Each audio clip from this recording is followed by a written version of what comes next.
안녕하세요. 김덕수입니다. 저희 7번째 강의 데드락에 대한 이야기하고 있었고, 그리고 지난 영상에서는 데드락의 정의를 한번 살펴보고, 그리고 데드락이라는 건 자원과 밀접한 관계를 가지기 때문에 자원과의 데드락의 관계도 한번 살펴봤습니다. 자, 이번 영상에서는 이번 수업에서는 저희 데드락의 실제 발생 예를 살펴보고요. 이런 데드락을 우리가 어떻게 표현할 수 있는지 그 표현 방법에 대해 한번 살펴보도록 하겠습니다. 자, 우선 데드락 발생의 간단한 예입니다. 자, 가정은 다음과 같습니다. 우리는 P1과 P2 두 개의 프로세서를 가지고 있고요. 자원도 R1과 R2를 가지고 있습니다.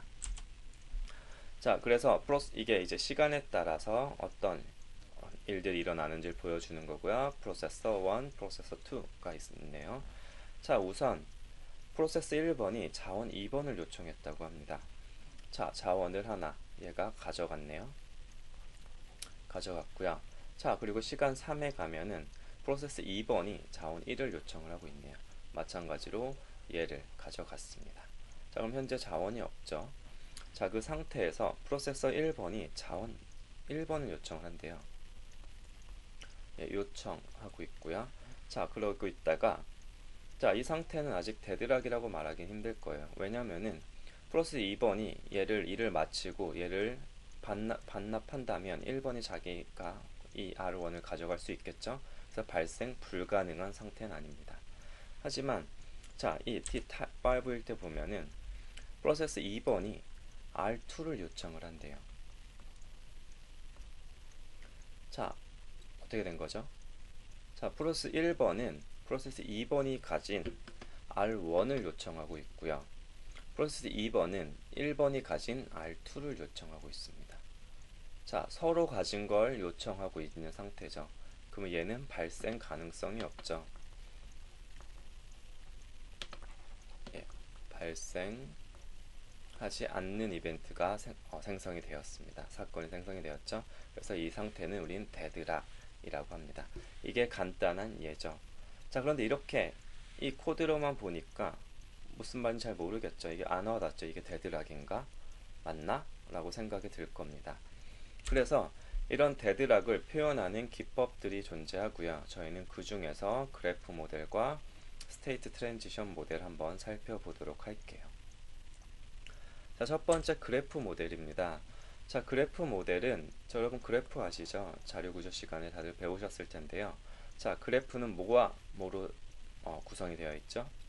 바로 노드와 엣지로 구성이 된 게 바로 그래프라는 녀석이죠. 자, 그래서 어떻게 만들 거냐면 자, 노드는 프로세서 노드가 있고 자원 노드가 있습니다. 그래서 프로세서와 자원이 각각 노드가 되는 거예요. 자, 이 그림에서는 프로세서는 1으로 표현했고 자원은 네모로 표현을 했습니다.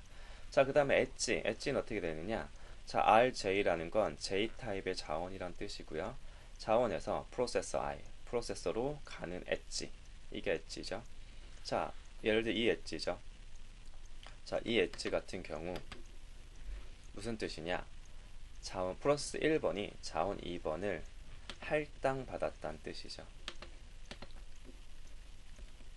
할당받았다는 뜻입니다. 자, 그래서 엣지 자원에서 프로세서로 가는 건 할당되었다. 반면 프로세서에서 자원으로 가는 건 무슨 뜻이죠? 요청의 의미죠. 자, 요청의 의미가 되게 됩니다. 자, 그래서 잘 보시면 이 그림을 잘 보시면 저희 앞에 했던 이 예제 있죠. 얘를 그림으로 표현한 거예요. 그래서 순서를 잘 표현해 보면 자, 우선 1번이 2번을 가져가는 이게 1번이었고요. 2번이 1번을 요구하는 이게 2번이었고요. 그 다음에 얘가 3번. 자, 여기까지 했으면은 아직 데드락이 아니고요. 자, 얘가 4번.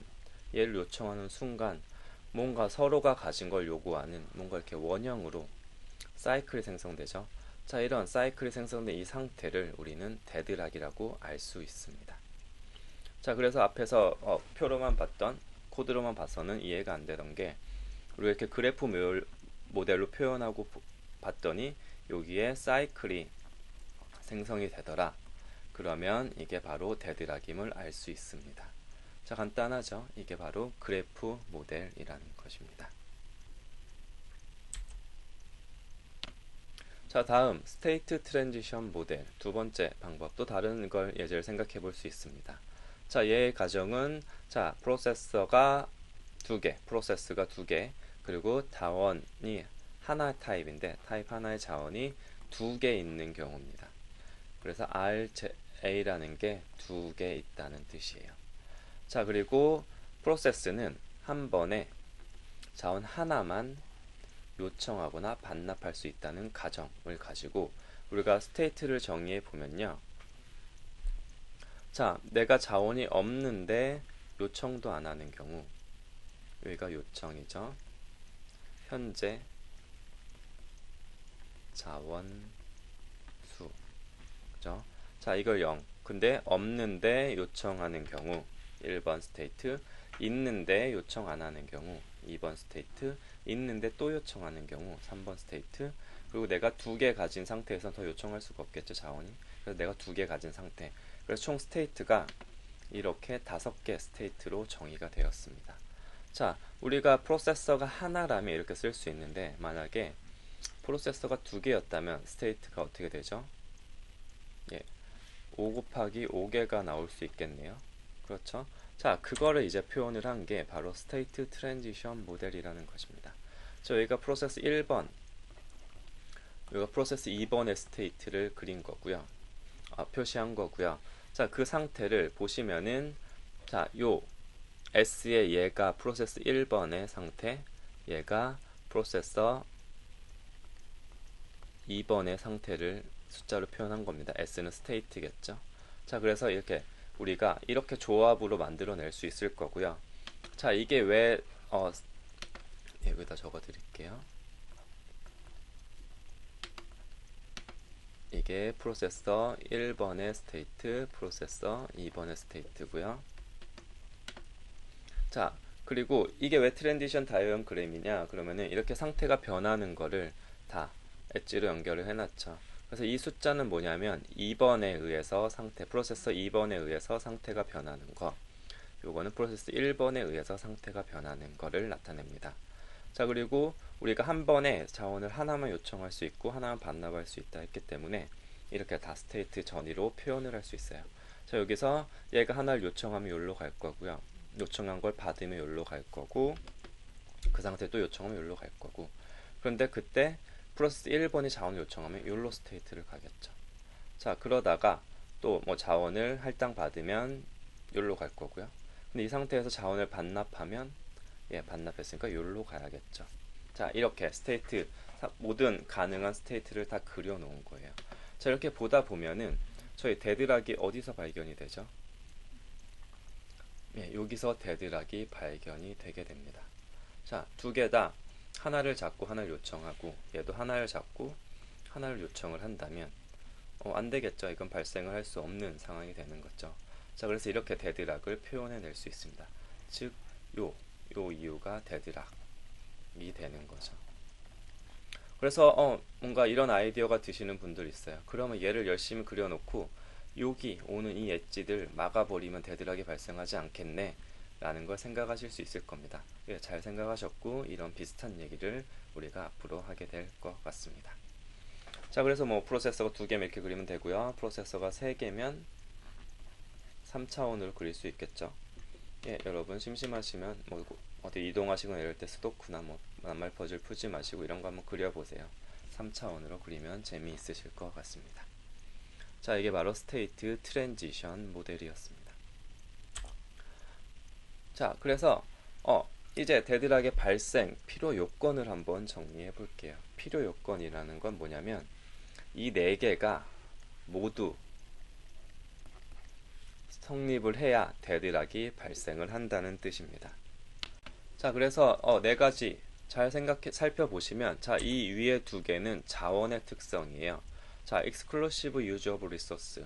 자, 혼자만 쓰는 자원이면서 non-preemptible resource.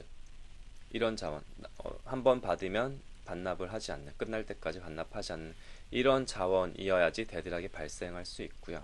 자, 이 2개만 가진다고 발생하는 건 아니죠. 자, 여기에 프로세스의 특징이 더해주면은 이 4가지가 다 성립을 하면 이건 데드락이라고 말할 수 있습니다. 첫 번째, hold. 잡고 있는 거죠. and wait. 내가 뭐 하나를 잡고 다른 걸 요청하고 있는 상태죠. 자, 우리가 봤던 거죠. 이런 상태여야지 우리가 데드락이 발생할 수 있습니다. partial allocation이라고 하고요.